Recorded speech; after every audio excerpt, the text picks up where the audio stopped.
Translation part 5 के साथ आप सबको सलाम। आज हम वो सेक्शन ऑफिसर प्रमोशनल एग्जामिनेशन 2021 में दिए गए एक पैसेज का तर्जमा करेंगे और उसकी प्रैक्टिस करेंगे। मैं आज आपको इवेल्युएट करके दिखाऊंगा कि एक प्रेसी कैसे चेक होती है, एग्जामिनर क्या क्या चीज़ें देखता है और उसमें क्या क्या मुश्किलात आ सकती हैं। पहले उर्दू पैसेज पढ़ते हैं। ये उर्दू पैसेज दुश्वारी के हवाले से या ये कितना मुश्किल है, इसका स्टैंडर्ड अगर देखा जाए तो सीएसएस से भी बढ़ के है, क्योंकि इसमें थोड़ा सा फिक्शन है, थोड़ी सी अदब की चाशनी डाली हुई है।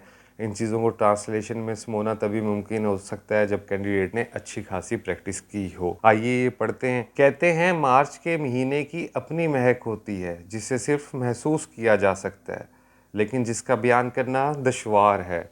इस बार मार्च का महकता हुआ महीना आया तो इस्लामाबाद का वो सेक्टर जहां मैं रहता हूं कोविड की वजह से लॉकडाउन की जद में था। घर में मैसूर होकर रह जाना कितना तकलीफ दे तजर्बा है, इसका एहसास मुझे इन्हीं दिनों हुआ। वो मार्च की एक दिलरुबा सुबह मैंने कॉफ़ी का एक कप खुद बनाया और घर के मुख्तसर से सहन में आकर बैठ गया। मैंने देखा हमारे घर के बैरूनी दीवार पे लिपटी हुई गहरे सब्ज रंग की बेलों की जर्द फूलों की चकाचौंध थी।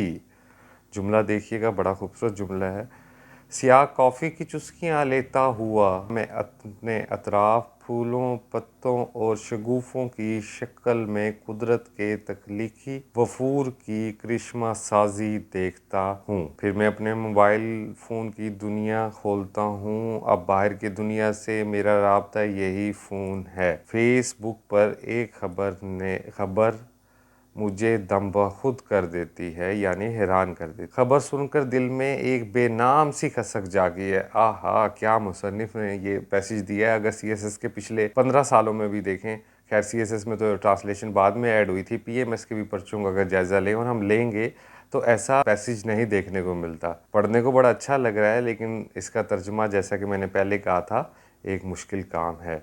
बिल्कुल मार्च के महीने की महक की तरह, जिसे सिर्फ महसूस किया जाता है लेकिन जिसका बयान करना दुश्वार है। मुश्किल लफ्ज़ अगर इसमें कोई हैं जी तो वो मुख्तसर से सहन को आप कर सकते हो। महीने की अपनी महक है, इसको भी आप कर सकते हो। दुश्वार का मतलब होता है मुश्किल, महकता हुआ का मतलब होता है कोई चीज़ बड़ी ब्यूटीफुली प्लेजेंट हो रही हो, उससे खुशबू उठ रही हो।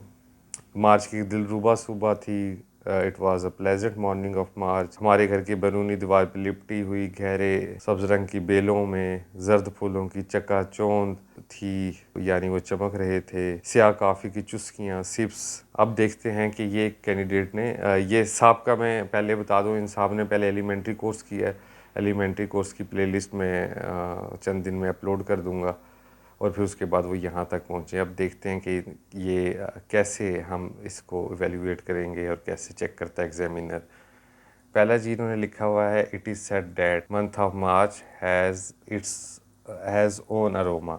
यहाँ पे इट्स आना चाहिए था, इंडेंट करके लिखा हुआ है, ये बड़ी अच्छी बात है। Which can only be felt but it is difficult to explain, ये भी ठीक है, लेकिन इसका साथ ये भी हो सकता था, it is difficult to explain, can only be felt,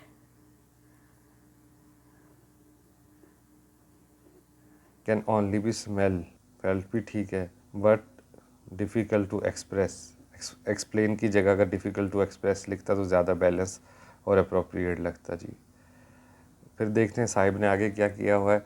आगे लिखा हुआ जी, this time March came as aromatically month so the sector of Islamabad where I.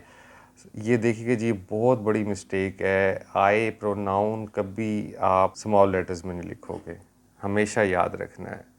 ये इसका बहुत बड़ा एग्जामिनर बुरा बनाता है और बुरा बनाना भी चाहिए था। जितनी छोटी मिस्टेक होगी उतना बुरा वो बनाएगा। वेयर आई एम लिव तो कोई टेंस नहीं होता, आई एम लिविंग होना चाहिए था। Was under lockdown due to कोविड-19।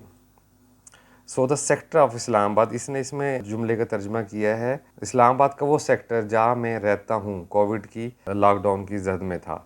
इसका तर्जमा ऐसे भी हो सकता, the sector where I resided.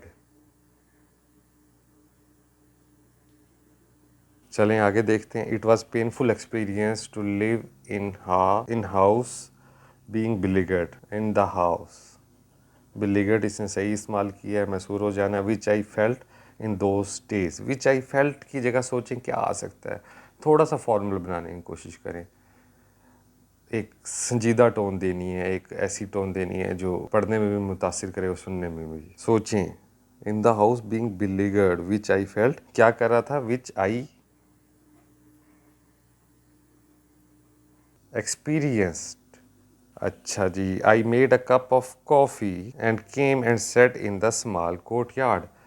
Came and sat की जगह हजूर सेटल्ड माई सेल्फ भी बेहतर लगता।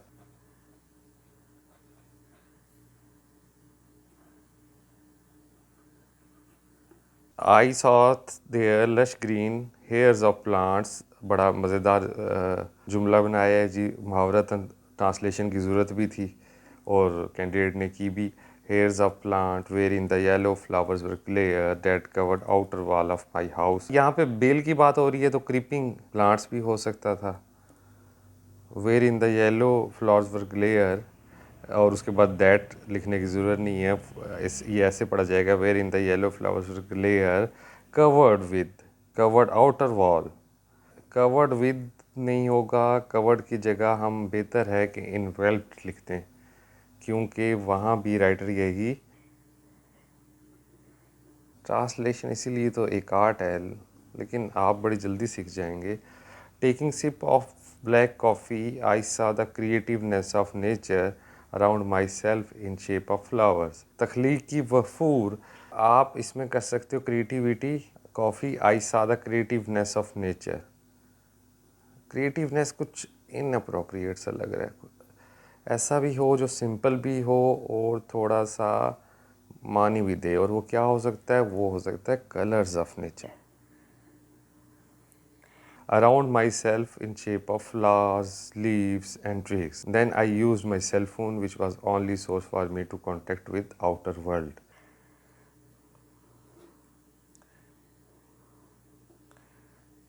To where a Facebook news, Facebook post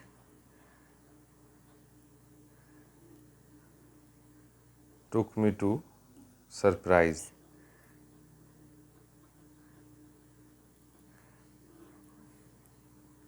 Heard this news, I wish was tickled in my heart like aroma of watch which can only be felt but difficult to।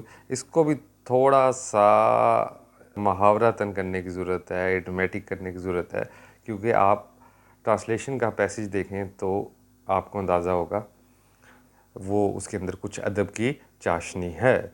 अब इसकी scoring कैसे होती है देखें जी, ये तो थोड़ा वक्त लग गया आपको समझाने में, इससे भी कम वक्त लगता है एग्जामिनर को एक स्टूडेंट की ट्रांसलेशन चेक करते हुए।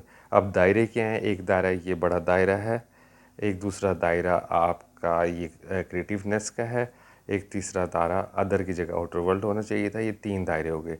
3 दायरों का मतलब ये है कि क्योंकि ये एक पीस ऑफ कंपोजिशन होता है और पीस ऑफ कंपोजिशन में कैंडिडेट से एक्सपेक्ट किया जाता है कि वो कोई चीज़ को बहुत से बेहतर बनाए। ये मैथ नहीं है कि 100/100 आ जाएँ। पहले से फिक्स ये होता है कि जी मैक्सिमम स्कोर 7 देना है। वो बहुत ही ज़्यादा आपने कोई आर्ट या फ़न तख्लीक कर दिया तो 7.5 हो जाएगा। बहुत रेयर है किसी साल में एक आध 10 में से 8 हो जाए, एक आध स्टूडेंट सालों बाद। तो 7 नंबर तो जी मैक्सिमम है, 3 इसने मिस्टेक कर दी तो 7 में से कट के आपके तकरीबन 2.5 नंबर और तो पीछे रह गए 4.5। जो लाइनें लगी हुई हैं उसे चेंज किया जा सकता था, अप्रोप्रिएट बनाया जा सकता था। एक आध आर्टिकल की मिस्टेक है, ये नहीं एक ए एन दी, तो मोहतरम इसके नंबर काउंट होंगे बड़े फ्याजी और हुस्न सलूक के साथ 3.5। इस तरह प्रेसी वैल्यूएट होती है। ये 2021 सोप की प्रेसी है। सीएसएस के स्टूडेंट भी इस फ़ायदा उठा सकते हैं, क्योंकि सीएसएस में इस बार जो कुछ सरप्राइजेज़ मिले हैं तो हम आने वाले दिनों में भी एक्सपेक्ट कर सकते हैं कि फेडरल पब्लिक सर्विस कमीशन आपको सरप्राइज़ दे सकता है। अपना ढेर सारा ख्याल रखिएगा, अपनी राय का इज़हार ज़रूर कीजिएगा। अल्लाह हाफिज़।